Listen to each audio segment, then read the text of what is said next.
Hi everybody, this is Emily from the Children's Literature Training Academy, and I wanted to show you this fantastic fat pile of beautifully illustrated Caldecott award-winning or honor books that I have in my collection here. I'm going to do a few videos with some individual reads from some of these books, but first I'm going to show you what I got. I kind of have been accumulating these from different places, and I wanted to share them. And if you don't know much about Caldecott books, the Caldecott Medal was named after 19th century English illustrator Randolph Caldecott, and it was awarded annually by the Association of Library Services to Children.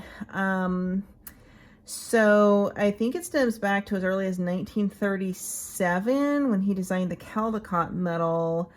And that's how old, the origins are of this award. So each year, the Newbery Medal is actually given to, awarded to children's illustrators by the illustrators and authors for their books by the American Library Association for the most distinguished American children's books published the previous year. But the Caldecott books are more for illustrated, picture books, like for younger children. And the Newbery books are more for, like you might see with the novels. So I've done a lot of videos on some of my Newbery award-winning books. So I guess Caldecott books for younger children you might see more likely in kindergarten, elementary school classrooms, because they are highly selected, highly targeted to meet the needs of developing children. And so you can just kind of get an idea of what some of these books are that are recommended by teachers. This one I have here, it's Suki and the Mermaid. And yeah, I've got a lot of these on eBay. You can find Caldecott picture books, but one book might cost you $4 to $5 plus shipping. This is a beautiful book. It's kind of a fable and fairy tale aspects with some really amazing illustrations in it. And it would be great for your diversity in children's literature section as well. Certainly I have too many books here to really go over all the stories in these books, but I love this book. Last Stop on Market Street. This is a newer book that was recently a winner, and this also would fit into your children's diversity section. So this has some really lovely art and some nice introductions to diversity in sort of community situations as well. And so then we have The Big Snow, and this definitely won the Caldecott Medal. This one is quite a bit older. I think it was in 1972, before I was born. And it's primarily color and black and white. I love this book. So I might do a read through of this, The Big Snow, on my channel. So keep an eye out for that. And this is by Berta and Elmer Hader. This one is really interesting. Kind of a surprising book for winning the award. It's Zin Zin Zin, a Violin by Lloyd Moss, illustrated by Marjorie Priceman. Love this book. It has some really, it's all about the different sounds an orchestra would make, but the art is really cool. And I like it, fine French horn, it's valve all oiled, bright and brassy, loops all coiled, and they go through all the different instruments. The art was really pretty cool on here. So I notice how the higher my books are stacked, it's harder to get all of these into the image frame.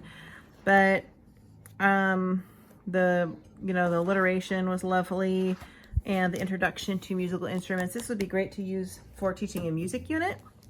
We have Owl Moon, which is also another older one by Jane Yolen, illustrated by John Schoner. And this one, as I recall, also was a bit older, 1987.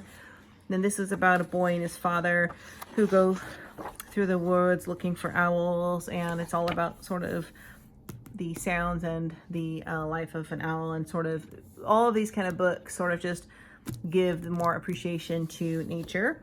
This one was, I think this one was a little bit of a newer winner by Paul Zelinsky, Rapunzel, and it was a really interesting look at a fairy tale. The art is just very impressionist style, fantastic. I find that the art was pretty adult-like, personally, is the only way I can describe it, like something you'd see in an art book or something like that. There's a lot of text in here, so it's not exactly something you might want to be able to sit down and read in one sitting with a child. But I thought this book was really well done. It's a hardback. It's a nice big collectible book. And this one is The House in the Night. This would be for younger children, by Susan Marie Swanson and Beth Crumbs. And this one didn't have, as I recall, this one was entirely a picture, well, book, but with very little words. In that light rests a bed, all done in sort of black and white and grayscale with one touch of pop of color. On that bed awaits a book. In that book flies a bird. Through the dark glows the moon. On the moon face shines the sun. So this might be more for preschool, kindergarten, younger child. This one's really interesting. Why Mosquitoes Buzz in People's Ears by Verna Ardema. And this was another great book for your diversity collection. It was kind of an interesting sort of look at an African style art with some of their storytelling style. Mine got a little bit bent in the corner here. One morning, a mosquito saw an iguana drinking at a water hole. The mosquito said, "Iguana, you will never believe what I saw yesterday." "Try me," said the iguana. The mosquito said, "I saw a farmer digging yams, and they were almost as big as I am." So this is really an interesting book, but I love books that promote diversity from different areas.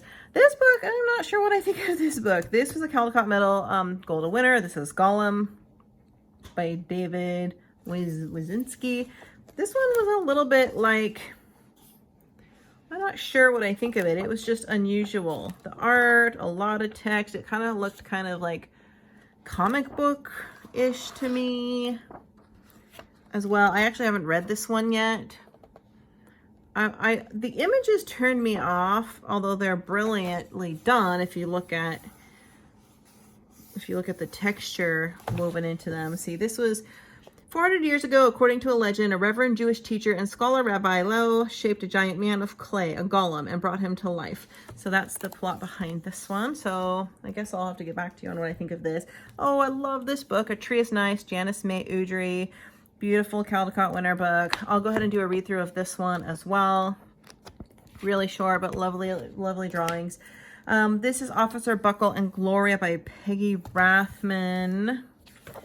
And this one, I think, this one might have just been a nomination for Caldecott or a runner-up. I don't remember. This was from 1995.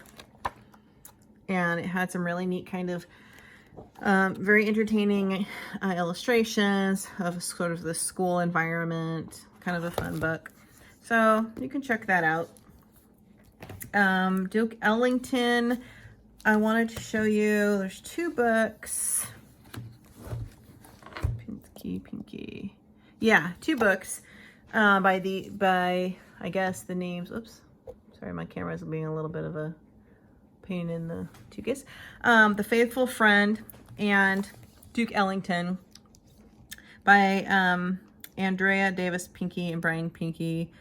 And this one was illustrated by Brian Pinky. So I love the art in these two books. And they actually have, now that I think about it,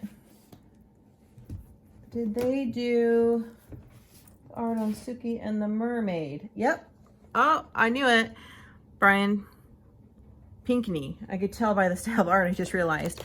So for looking at sort of this African themed art, these really amazing interesting brushstroke type art. I just love these books for unison diversity for your homeschool or classroom. This one was in the lush tropical island of Martinique live Clement and Hippolyte, two inseparable friends. When Clement falls in love with the beautiful Paulina, Hippolyte agrees to join his best friend on his journey to propose marriage. And then this one here was all about Duke Ellington as well. Loved this book. Just and these have kind of a historical context too. This is one of my favorites. I love this book. All about the story of Duke Ellington. This illustrator is just amazing. Can't recommend these selections enough. This was actually not, I don't know why this is in my pile, because this was not a Caldecott book, but it's The Magic of Unicorns. I think I actually did don't know why this is in my pile, but I think I did a video of this already. This is Tuesday, Caldecott Metal, David Weisner, and this one is a newer one. I think this one is almost all illustration. Picture a story, one of the storybooks that is done mostly through telling the story through the pictures. So this is actually great. It has a timestamp, but this is great if you're a teacher or a parent of a young child. You can either make up the story as you go, or you can ask your child what your child thinks is happening in the story, or you can do language arts exercises and have children write a index card for each spread with a few points of what could be happening in this story, and create sort of a storyboard and make the story him or herself. And this is Mufaro's Beautiful Daughters, another wonderful book for your diversity unit. And great also for looking more into that African historical and cultural introduction for diversity as well. I actually didn't get to read this one yet. It actually says right there, An African Tale. Love that book. Just the art. This is Miranda on the High Wire by Emily Arnold McCauley. This is a Caldecott Metal book. This one has seen better days, and I believe this one was, what year is this? It doesn't say anywhere big enough that I can see with my eyesight. So, and this book was great. It does take place in a earlier time period, and it's about a brave girl who has an ambitious goal. So, love this poster at the end. And it does kind of say a little bit here. One day, a mysterious stranger arrives at the boarding house of the widow Gattu, a sad-faced stranger who keeps to himself. When the widow's daughter, Mirette, discovers him crossing the courtyard in the air, she begs him to teach how he does it. She doesn't know that the stranger was once the great Bellini master wire walker. So it's kind of an adventure book. Here we have 3 more, you guys. This is The Gardener by Sarah Stewart. And this one is sort of all about transformation. And once again, another sort of coming of age development type story done through a series of letters as the writing style telling the story. I also have, this was really interesting, you guys, and weird. This is Lon Popo, a Red Riding Hood story from China by Ed Young. And again, it was great for the whole diversity thing, but it's a little bit creepy, I thought. So it's sort of the Chinese version of Little Red Riding Hood. And there's a lot of text in it. It's not a real short read. I liked the illustrations. I didn't love the story. And this book, by the way, was from 1989. And lastly, I did a full read-through video of this one on my channel. This is Swamp Angel by Annie Isaacs and Paul Zielinski. Loved this book so much, and it's big, it's beautiful, it's shiny, and this one was done in that sort of surrealism style about the girl who was a giant who kind of becomes the savior. She wrestles with the great big bear.